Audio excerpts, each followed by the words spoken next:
95% মহিলারা বলবে যে আমরা যদি কোনো পুরুষ মানুষকে দেখি আমরা তার প্যান্ট দেখি না, প্যান্ট বা তার নিম্নাগ্নে দেখি না। সুতরাং সেখানে মোদিজির এরকম একটা ছবি, ওটা দেখে মজা লেগেছে। Okay, this is not a clarification or neither a justification, but since এটা এত লোকজন আমাকে সকাল থেকে ফোন করছে বা জানার চেষ্টা করছে বা বিভিন্ন মিডিয়া থেকেও আমার কাছে ফোন করছে, আমার মনে হয় আমার তরফ থেকে হয়তো একটা জানানো উচিত। আমার একটা বিশেষ, আমি একটা পোস্টার ধরে দাঁড়িয়ে রয়েছি, সেইটা ভাইরাল করা হয়েছে এবং সেখানে ছবিটা দেখলেই বুঝতে পারবেন কি কেন কি বৃত্তান্ত। তো ওখানে আমি যতই বিজেপি বিরোধী হই, আন্ধভাগ বিরোধী হই বা মোদি বিরোধী হই, আমাকে কেউ দেশদ্রোহী আখ্যা দিলে সেটাও যেরকম ভীষণ হাস্যকর ব্যাপার, সেটাই একই রকম হাস্যকর হচ্ছে যদি কেউ মনে করে যে ওই রকম ছবির আমি ইচ্ছা করে এই ছবিটাকে আমি হাতে নিয়ে দাঁড়িয়ে করেছি। পেটে তো একটু শিক্ষা দীক্ষা আছে। এটা দিল্লি থেকেই পোস্টারিং গুলো হয়েছে, সেটা ওই অত লাখ লাখ হাজার হাজার ছেলে মেয়েদের মধ্যে ওই ঘামের গন্ধ, ওই অর্গ্যানিক মাঠে দাঁড়িয়ে বিপ্লব যেটা, মাঠের ভেতরে দাঁড়িয়ে বিপ্লব যেটা, এবং ওই রকম একটা বিপ্লব, ওই রকম একটা আন্দোলন, এবং সেখানে যখন লাঠি চার্জ করা হচ্ছে মহিলা পুলিশ এবং এমনি পুলিশও, তখন কিন্তু আমি আর 5টা যুব ছাত্রদের সাথে আমিও দৌড়েছি। এটা আমার জীবনের প্রথম এরকম একটা অভিজ্ঞতা। অনেক প্রতিবাদ মিছিলে গেছি, অনেক মিটিং মিছিল সভা অনেক কিছু করেছি, কিন্তু এইটা হয়নি। তো আমার একটা মেয়ে বড় হচ্ছে, সুতরাং আমার যদি প্রথমে চশমা ছাড়া গেছিলাম সানগ্লাস পরে, আর ওই ভিড়ের মধ্যে ওইটুকু একটা পোস্টারে আমার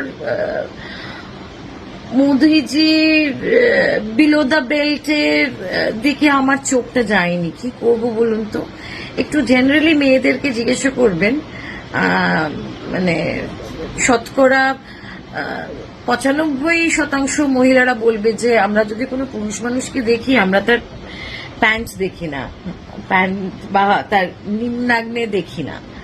সুতরাং সেখানে মোদিজির এরকম একটা ছবি, ওটা দেখে মজা লেগেছে।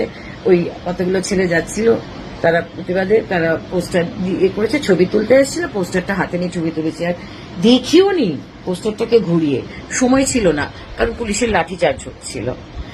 তারপরে শুনছি আমার নামে অনেক কিছু হচ্ছে, আমাকে ইমিডিয়েট অ্যারেস্ট করার হচ্ছে। একটা কথা বলি, আপনারা বলেছেন যে ভয় আউট ভরসা ইন, তা আপনারা তো মানুষের মধ্যে ভয় ধরানোর চেষ্টা করছেন। এমন শাস্তি দেবেন নাকি আমাদের মাননীয় মুখ্যমন্ত্রী যে 3 পুরুষ মানুষের মনে থাকবে, এরকম শাস্তি দেবেন? তো একটু শাস্তি আমি আপনার থেকে করছি যে আপনার যারা আত্মসহায়ক, যারা পরপর মৃত্যু মুখে মৃত্যু হয়েছে, আপনি তাদের আগে খুব কড়া আগে শাস্তি দিন।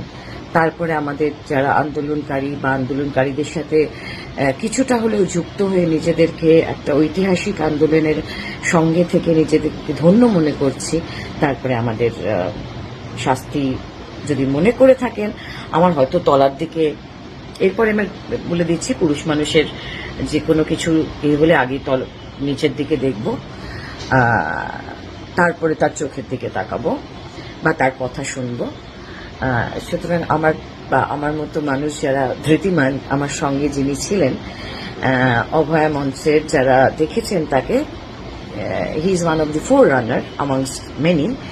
তো আমাদের রুচিতে বোধহয় ওইটা করা সম্ভবপর ছিল না। এটা বলে রাখা, এরপরে আপনাদের যা মনে হবে আপনারা করবেন।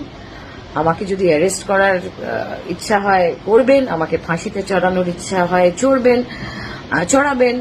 আবার একটা আন্দোলন হবে, আমি শিওর আর একটা আন্দোলন হবে। আপনারা তৈরি তো? আমি তৈরি।